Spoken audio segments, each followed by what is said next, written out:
तो हमारे पास आज जो है थर्ड लेक्चर है। तो आज हमने पढ़ना है कि PHYLOCIPHY फ़िलासफ़ी प्रोग्रामिंग के अंदर मौजूद फ़िलासफ़ी को आज हमने पढ़ना है। इसका बेसिकली ये मीनिंग ये है कि वेरिएबल के अंदर कोई वैल्यू को असाइन कैसे किया जाता है। वेरिएबल के अंदर कोई वैल्यू को असाइन कैसे करते हैं। फ़िलासफ़ी का मतलब यह है। फ़िलासफ़ी इन प्रोग्रामिंग आज हम पढ़ेंगे। सपोज हमने एक प्रोग्राम लिया, इंटीजर मेन साथ आगे जो है ब्रैकेट, ठीक है। यहाँ से जो है हमारा प्रोग्राम स्टार्ट हुआ। यहाँ के अंदर हमारा जो है काम होता है इस प्रोग्राम के इस ब्रैकेट से लेके जो आगे ब्रैकेट बनेंगी उसके दरमियान तक हमारा काम होता है। सपोज़ हम लेंगे एक इंटीजर, हमने लिया इंटीजर को, हमने कहा कि इंटीजर है एक एज है। तो ये जो स्टोरेज है, तो कंपाइलर सबसे पहले क्या करेगा, इस स्टोरेज में कोई भी एक ऐसी जगह बनाएगा, यहाँ पे जाके उसने सेव कर लिया एज, ठीक है। एज यहाँ पे उसने सेव कर लिया। तो अब हमने बताना है कि इंटीजर है, इसलिए इसके अंदर जो है हमारे पास करैक्टर यूज़ हो रहे हैं। इस करैक्टर की हमने जो है वैल्यू बतानी है। अब इसको प्रोग्राम को कंपाइलर जो सबसे पहले यहाँ पे आया, ठीक है, यहाँ पे ठीक है, यहाँ पे ठीक है। उसके बाद अब हमने वैल्यू बतानी है एज। एज हमने लिखा, उसके दरमियान में हमने इक्वल टू डाला 21। उसके बाद हमने ये प्रोग्राम को बता दिया कि एज जो है उसकी वैल्यू है 21, ठीक है। ये हमने प्रोग्राम को बता दिया। और ये जो इक्वल टू होता है, मैथ्स में हम इसको इक्वल टू बोलते हैं, और हम जो कंप्यूटर की लैंग्वेज है उसके अंदर हम इस सिंगल इक्वल को कहते हैं असाइनमेंट ऑपरेटर। क्या कहते हैं? Assignment operator. उसके बाद जो होता है हमारे पास एक इस तरह का इक्वल होता है, इसको हम कहते हैं इज़ ट्रूली इक्वल। ये जो होता है मैथ वाला इक्वल है, जिस तरह हम लिख सकते हैं 7 इक्वल इक्वल, यानी कि दोनों साइडें इक्वल हैं। ये जो है मैथ्स वाला इक्वल होता है। और ये जो इक्वल है ये असाइनमेंट ऑपरेटर होता है। इसके दरमियान हमने हमेशा असाइनमेंट ऑपरेटर डालना है। अगर हमने सपोज इस तरह कर दिया एज, उसके बाद डबल ये ट्रूली इक्वल डाल के 21 किया, तो ये हमारा गलत हो जाएगा। इस तरह हमने नहीं कर सकते क्योंकि प्रोग्राम गलत हो जाएगा। सपोज ये हमने सिंपल सा प्रोग्राम बनाया, यहाँ पे हमने एंड कर दिया प्रोग्राम, ठीक है। उसके बाद हम जो है एज में कोई एक्सप्रेशन भी डाल सकते हैं। जिस तरह हम यूँ भी लिख सकते थे कि एज जो है इज़ इक्वल टू है 5 + 1, इस तरह भी लिख सकते हैं। उसके बाद ये जो है प्रोग्राम खुद ही बता देगा कि इसका आंसर 6 है। हम कोई भी एक्सप्रेशन लिख सकते हैं जिसके अंदर प्लस माइनस मल्टीप्लाई और डिवाइड, ये सिर्फ 4 चीज़ें यूज़ हो रही हैं। ये लेमडा और ये बाकी चीज़ें जो मैथ्स में यूज़ होती हैं, इसके अलावा प्लस माइनस डिवाइड मल्टीप्लाई के अलावा ये कुछ भी हम यूज़ नहीं कर सकते। और बेसिकली इसके एक और एग्जांपल दे सकते हैं कि 5 + 2 = 4 + 3, ये दोनों चीज़ें इक्वल हैं, इसलिए हम यहाँ पे ये ट्रूली इक्वल है। ये हम प्रोग्राम में यूज़ नहीं कर सकते। इस प्रोग्राम की बात कर रहा हूँ। इधर 5 + 2 क्या हो जाएगा 7, 4 + 3 7। इस तरह ये हम मैथ्स वाला इक्वल है। ये हमने मैथ्स वाला इक्वल नहीं समझना, इसको हमने याद रखना है कि ये है असाइनमेंट ऑपरेटर, ठीक है। अगर हमने मैथ वाला यूज़ करना है तो फिर हमें डबल वाला डालना पड़ेगा। सपोज़ हम लेट करते हैं एक प्रोग्राम है, उसको हम एक्सप्रेशन के तौर पे जो है लेके चलेंगे। हम वैल्यू उसके सिंपल नहीं डालेंगे, इसको हम एक्सप्रेशन के तौर पे समझें कि एक प्रोग्राम है, वो इंटीजर मेन यहाँ से स्टार्ट हो रहा है शुरू। उसके बाद हमने यहाँ पे लगाई ब्रैकेट, ब्रैकेट के बाद हमने लिखा इंटीजर, उसके बाद हमने लिखा एज, उसके बाद ही हमने डाल दिया सेमीकोलन, जो भी इसे कहते हैं। उसके बाद हमने एज की वैल्यू जो है वो असाइन की। इस तरह ये स्टोरी में जाके जगह बन गई, उसको यहाँ पे नाम दे दिया कंपाइलर ने कि ये जी है एज है। उसके बाद हमने एज की वैल्यू उसको कहनी है। सपोज़ हम लिखते हैं 24, 1 + 3 -10 + 2, इसके कोई ना कोई आंसर आना चाहिए, वो हमने वैल्यू लिखनी है। तो ये भी हमारा प्रोग्राम सही है। इस तरह ये प्रोग्राम हमारा एंड हो गया। तो अभी हमारे पास जो है नेक्स्ट प्रोग्राम है, इंटीजर है मेन है, उसके बाद यहाँ पे जो है ब्रैकेट आ गया हमारे पास। उसके बाद हमने यहाँ से जो है प्रोग्राम नेक्स्ट शुरू कर रहे हैं। यहाँ पे हमने लिखा इंटीजर है एक, वो है ए, ठीक है। यहाँ से ये पहला हमने लाइन लिख दी। अब हमने ए की वैल्यू को असाइन किया, ए की वैल्यू असाइन की गई 21। अब हम दोबारा जब ए की वैल्यू दोबारा भी असाइन कर सकते हैं 22, तो हमारा एरर नहीं आएगा। यहाँ पे जो है वेरिएबल हमने डिक्लेयर कराया, इस तरह ये स्टेप को हम लिख देंगे डिक्लेरेशन, वेरिएबल डिक्लेरेशन। उसके बाद नेक्स्ट स्टेप पे हमने क्या किया है, असाइन वैल्यू, वैल्यू को हमने असाइन किया है। और अगर हम 22 भी डालें तो हमारे पास कोई एरर नहीं आएगा, नो एरर है और ये बिल्कुल ठीक है। हम जितनी मर्ज़ी दफ़ा वैल्यू को जो है असाइन कर सकते हैं एक वेरिएबल में, ठीक है। तो हमारे पास अगला प्रोग्राम ये है। अगर मैं आपसे पूछता हूँ कि अगर एक इंटीजर है वो मेन है, इंटीजर हमने प्रोग्राम नेक्स्ट स्टार्ट किया, इंटीजर मेन ब्रैकेट, उसके बाद यहाँ से हमारा प्रोग्राम स्टार्ट हो रहा है। इंटीजर ए है, अगर हम लिखते हैं ए इज़ इक्वल 27, तो ये प्रोग्राम क्या होगा, सही होगा कि गलत होगा। बेसिकली ये प्रोग्राम जो है गलत हो जाएगा। ये गलत क्यों हो जाएगा, यहाँ पे हमने यूज़ किया है ट्रूली इक्वल। हमने यहाँ पे ट्रूली इक्वल नहीं यूज़ करना, ये रॉन्ग है, क्योंकि मैंने आपको पहले बताया कि इसके अंदर हम सिंगल इक्वल डालेंगे। अगर ऐसा आएगा प्रोग्राम आप करेंगे तो कंपाइलर यहाँ से आएगा, ठीक है, यहाँ पे ठीक है, ये भी ठीक है। उसके बाद यहाँ पे प्रोग्राम जो है गलती बता देगा कि यहाँ से आपकी गलती है। इस तरह ये प्रोग्राम हमारे पास जो है गलत हो जाएगा। और उसके बाद जो है हमारा नेक्स्ट प्रोग्राम है, लिखते हैं हम इंटीजर मेन। प्रोग्राम यहाँ से हमारा स्टार्ट हो रहा है, ये ब्रैकेट है, इधर हमने लिखा इंटीजर ए। अगर हम लिखते हैं 27, अब हमने यहाँ पे वेरिएबल डिक्लेयर करा दिया। उसके बाद हम लिखते हैं यहाँ पे वैल्यू साइन कर रहे हैं 27 ए, तो ये प्रोग्राम गलत है। ये गलत इसलिए, कंपाइलर सबसे पहले इस लाइन में है, उसने कहा जी लाइन ठीक है, यहाँ पे ठीक है, यहाँ पे ठीक है। उसके बाद जब कंपाइलर यहाँ पे आया तो उसने ये देखा कि यहाँ पे जो है 27 लिखा हुआ है, तो यहाँ पे हमने ए की वैल्यू डाली, ए इज़ इक्वल 27 लिखें तो वो ठीक होगा, क्योंकि कंपाइलर को पता है कि जो चीज़ ऊपर गिवन है हमेशा सबसे पहले इसको लिखा जाता है फर्स्ट में। इसलिए हम 27 इज़ इक्वल टू ए लिखेंगे तो हमारा प्रोग्राम गलत क्यों होगा, क्योंकि हमारे पास ड्यू टू हम लिख सकते हैं कि ये जो 27 है ये पहले आ रहा है, जो सबसे पहले ये आना चाहिए जिसका हमने वेरिएबल डिक्लेयर कराया वो वाला हमें फर्स्ट पे चाहिए। इसलिए हमारा प्रोग्राम जो है वो ये गलत हो जाएगा।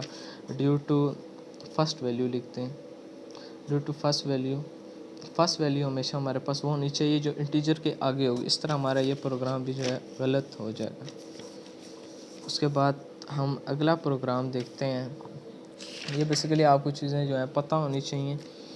उसके बाद नेक्स्ट प्रोग्राम है इंटीजर मेन, ये ब्रैकेट है, यहाँ से हमारा प्रोग्राम स्टार्ट हो रहा है। अभी आपने खुद सोचना है कि प्रोग्राम गलत होगा कि सही। ये प्रोग्राम मैं लिख रहा हूँ इंटीजर ए, यहाँ से हमारा प्रोग्राम स्टार्ट हो रहा है। अगर हम लिखते हैं A plus A is equal to 27, यहाँ पे प्रोग्राम ख़त्म हो रहा है। अब आप ये बताएं कि ये प्रोग्राम गलत है कि सही है। ये प्रोग्राम बेसिकली गलत है, क्योंकि इसके दरमियान में क्या आ रहा है, प्लस का साइन आ रहा है। ये प्लस माइनस जो है एक्सप्रेशन है।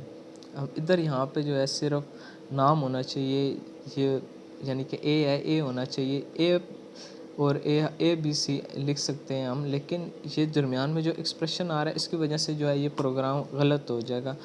इधर इसके मैं रीज़न उर्दू में लिख देता हूँ, इधर सिर्फ नाम होना चाहिए। ये प्लस या माइनस वगैरह जो हैं, मल्टीप्लाई या डिवाइड, ये भी सारे यहाँ पे लिख दें। मल्टीप्लाई और डिवाइड वगैरह नहीं होना चाहिए यहाँ पे, इसलिए ये हमारा जो है प्रोग्राम गलत हो जाएगा। अब नेक्स्ट प्रोग्राम है वो हम देखते हैं इंटीजर मेन। ये हमारा प्रोग्राम यहाँ से जो है स्टार्ट हो रहा है। तो सबसे पहले आ गया हमारे पास इंटीजर ए, उसके बाद ये सेमीकोलन जो भी कहते हैं। अब ए ए इज़ इक्वल टू 27, यहाँ पे वेरिएबल डिक्लेयर हुआ, यहाँ पे हमने वैल्यू असाइन कर दी। यहाँ पे जो है हमारा प्रोग्राम ख़त्म हो गया। इस प्रोग्राम में एरर है। एरर इसलिए आ रहा है, एरर इसलिए नहीं है कि ये दो ए आपस में मल्टीप्लाई हो रहे हैं। वो मैथ का केस होता है, जब हम दो वैल्यू यूँ लिखते हैं तो वो मल्टीप्लाई होकर ए का स्क्वायर, ये मैथ वाला होता है। लेकिन प्रोग्रामिंग में जब तक ये दरमियान में मल्टीप्लाई ना आए, ये मल्टीप्लाई होने की वजह से डिक्लेयर एरर नहीं आ रहा। ये एरर इसलिए आ रहा है क्योंकि ऊपर जो है हमारे पास इंटीजर आगे क्या लिखा हुआ है, ए, सिंगल ए है। ये यहाँ पे आ रहा है डबल ए। यहाँ पे कंपाइलर आया, उसने कहा ठीक है, यहाँ पे ठीक है, यहाँ पे ठीक है। जब कंपाइलर यहाँ पे पहुँचा तो उसको समझ नहीं आ रही कि ये डबल ए, ये जो दो ए लिखे हैं, ये क्या चीज़ है। कंपाइलर जो होता है मासूम सा होता है, उसको नहीं पता होता कि ये क्या है। तो हमने उसको बताना होता है, ये जो हम लिखा हुआ है ए, उसको हमने बताना है कि ये सिंगल ए है। या अगर हम डबल ए डालेंगे तो कंपाइलर इसको जो है गलत कर देगा। यहाँ पर जो है इस प्रोग्राम में हमारे पास एरर इसलिए आ रहा है क्योंकि यहाँ पे डबल ए यूज़ हो रहा है ऊपर सिंगल ए। मल्टीप्लाई की वजह से एरर नहीं आ रहा है, एरर इसलिए आ रहा है क्योंकि डबल ए यूज़ हो रहा है, इसलिए एरर आ रहा है। तो अभी हम नेक्स्ट प्रोग्राम की बात कर रहे हैं, इंटीजर मेन। यहाँ से हमारा प्रोग्राम स्टार्ट हुआ। अब हमने यहाँ पे ब्रैकेट डाली, यहाँ पे लिखा इंटीजर ए, उसके बाद ये आगे हमने कॉलन डाल दिया, ए इज़ इक्वल टू 27। यहाँ पे जो है हमारा प्रोग्राम ख़त्म हो रहा है। ये प्रोग्राम ट्रू है कि फॉल्स है, ये आप सोचें। तो मैं आपको बताता हूँ कि ये जो ए है, ये प्रोग्राम बिल्कुल ट्रू है। कंपाइलर सबसे पहले यहाँ पे है, उसने कहा ये ठीक है लाइन, ये लाइन ठीक है, ये भी ठीक है। उसके बाद इंटीजर ए के वेरिएबल जो डिक्लेयर हुआ, उसकी जो है वैल्यू असाइन की गई, बिल्कुल ठीक है। उसने कंपाइलर ने कह दिया कि ये प्रोग्राम हमारे पास आपका जो है बिल्कुल ठीक है। अब हम नेक्स्ट प्रोग्राम में चलते हैं, इंटीजर मेन। यहाँ से हमारा प्रोग्राम स्टार्ट हुआ। यहाँ पे लिखा हमने इंटीजर ए1 लिख सकते हैं हम, ये बिल्कुल ट्रू है। अगर हम यहाँ पे लिखें ए1, इसकी वैल्यू हम असाइन कर रहे हैं 27, यहाँ पे ब्रैकेट जो हो रही है क्लोज, ये प्रोग्राम हमारे पास ट्रू है। ये हम लिख सकते हैं ए1 हम लिख सकते हैं, ए2 ए3 जो भी हम लिखना हो हम लिख सकते हैं। ये प्रोग्राम हमारा गलत नहीं होगा। कंपाइलर आएगा, वो कहेगा बिल्कुल जो है हमारे पास ठीक है। इंटीजर के आगे जो वैल्यू है उसकी वैल्यू सही असाइन हुई हुई है, ये जो है हमारे पास ट्रू हो जाएगा। नेक्स्ट प्रोग्राम की बात करें, अगर हमारे पास प्रोग्राम इस तरह आ जाए, इंटीजर मेन, ब्रैकेट यहाँ से स्टार्ट हो रही है, इंटीजर ए1, फिर हमने यहाँ पे वेरिएबल डिक्लेयर हो गया, यहाँ पे वेरिएबल हमने असाइन करवाया ए1 इज़ इक्वल टू 0। तो ये प्रोग्राम जो हमारे पास ट्रू है। हम कोई भी वैल्यू असाइन करा सकते हैं, ये 0 की वजह से हमारा प्रोग्राम गलत नहीं हो सकता। कंपाइलर ने सारी लाइनें देखी, उसने कहा जी आपका प्रोग्राम बिल्कुल ठीक है। तो अभी हम नेक्स्ट प्रोग्राम, अगर हमारे पास प्रोग्राम इस तरह का आ जाए, इंटीजर मेन, यहाँ से हमारा प्रोग्राम स्टार्ट हो रहा है, यहाँ से ब्रैकेट इंटीजर के की वैल्यू हमने असाइन कर दी सपोज 10, ए की वैल्यू हमने असाइन कर दी 20। यहाँ पे हमने लिख दिया इंटीजर ए। तो ये हमारे पास प्रोग्राम आप देख रहे हैं। कंपाइलर जो है सबसे पहले फर्स्ट लाइन में गया, उसने कहा ये बिल्कुल ठीक है, पहली लाइन ठीक है, दूसरी लाइन ठीक है, ये भी ठीक है, के की वैल्यू आगे साइन हुई है, ये भी ठीक है। फिर जब कंपाइलर यहाँ पे है, उसने यहाँ पे एरर शो कराना है कि ये ए क्या है, इसकी वैल्यू क्या चीज़ है। हमेशा अगर ये इंटीजर ए ऊपर होता, ये वाला नीचे होता, तब ये प्रोग्राम सही था। अब यहाँ पे कंपाइलर पूछा, उसको पता नहीं है कि ये ए क्या है, ये किसकी वैल्यू साइन हुई हुई है। तो यहाँ से हम आप कंपाइलर आपको जो है एरर शो कर देगा, आपने बहुत बड़ा यहाँ से जो है क्राइम कर दिया। तो ये जो प्रोग्राम है आपके पास फॉल्स हो गया। ये फॉल्स क्यों हुआ? क्योंकि हमें सबसे पहले वेरिएबल को जो है डिक्लेयर होना चाहिए। यहाँ पे हम लिख देंगे पहले वेरिएबल को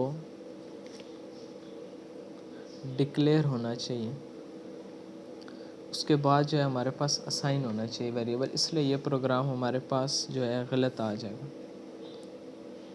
ठीक है, अगर हम सपोज हमारा प्रोग्राम है इंटीजर है, उसके आगे आ गया मेन, यहाँ से हमारा प्रोग्राम स्टार्ट हो रहा है, यहाँ पे ब्रैकेट डाल दी हमने, यहाँ पे लिखा हमने इंटीजर के, यहाँ पे वेरिएबल डिक्लेयर कराया। अब हमने के की वैल्यू असाइन करानी है, के इज़ इक्वल टू हमने लिखा 20 फैक्टोरियल, यहाँ पे हमने प्रोग्राम ख़त्म कर दिया। अब इस प्रोग्राम में भी गलती है, कंपाइलर सबसे पहले इस लाइन में आया, उसने कहा लाइन ठीक है, इस लाइन में ठीक है, ये भी ठीक है। अब जब उसने के की वैल्यू असाइन होती हुई देखी, उसने जब दरमियान में ये फैक्टोरियल का साइन देखा तो उसको कंपाइलर ने जो है एरर दे देना है। अगर प्लस माइनस मल्टीप्लाई डिवाइड हो तो वो कंपाइलर जो है कोई एरर नहीं शो कराता। ये बेसिकली फैक्टोरियल की वजह से हमारा प्रोग्राम यहाँ से कंपाइलर ने क्या कह दिया, यहाँ से गलती हुई है, यहाँ से आपका प्रोग्राम है वो एरर शो कर रहा है, ये प्रोग्राम है रॉन्ग है। रॉन्ग क्यों है? क्योंकि हमने इसका एक रूल है कि हमने हमेशा जो है एक्सप्रेशन जो हमने ये लिखा हुआ है इसके अंदर हम we only use plus minus multiply और डिवाइड, हम सिर्फ ये चीज़ें यूज़ कर सकते हैं। हम यानी कि मैथ के और सारे एक्सप्रेशन नहीं यूज़ कर सकते, जिस तरह फैक्टोरियल है, लेमडा है, थीटा और ये फाई एक्सेट्रा, ये हम नहीं यूज़ कर सकते। तो आज का हमारा ये लेक्चर इधर ही एंड होता है। आज हमने कुछ ये प्रोग्राम्स पढ़े हैं। इस प्रोग्राम के बारे में आपको पता होना चाहिए कि क्यों इस तरह का प्रोग्राम है तो वो गलत क्यों होता है, गलती क्या है इस प्रोग्राम में, ये आपको पता होना चाहिए। इस तरह का ये फ़िलासफ़ी आज हमने पढ़ी है, ये प्रोग्राम है सारे, इसका ये गलत क्यों है, ठीक क्यों है, इस सारे के रीज़न आज हमने समझे। Thank you.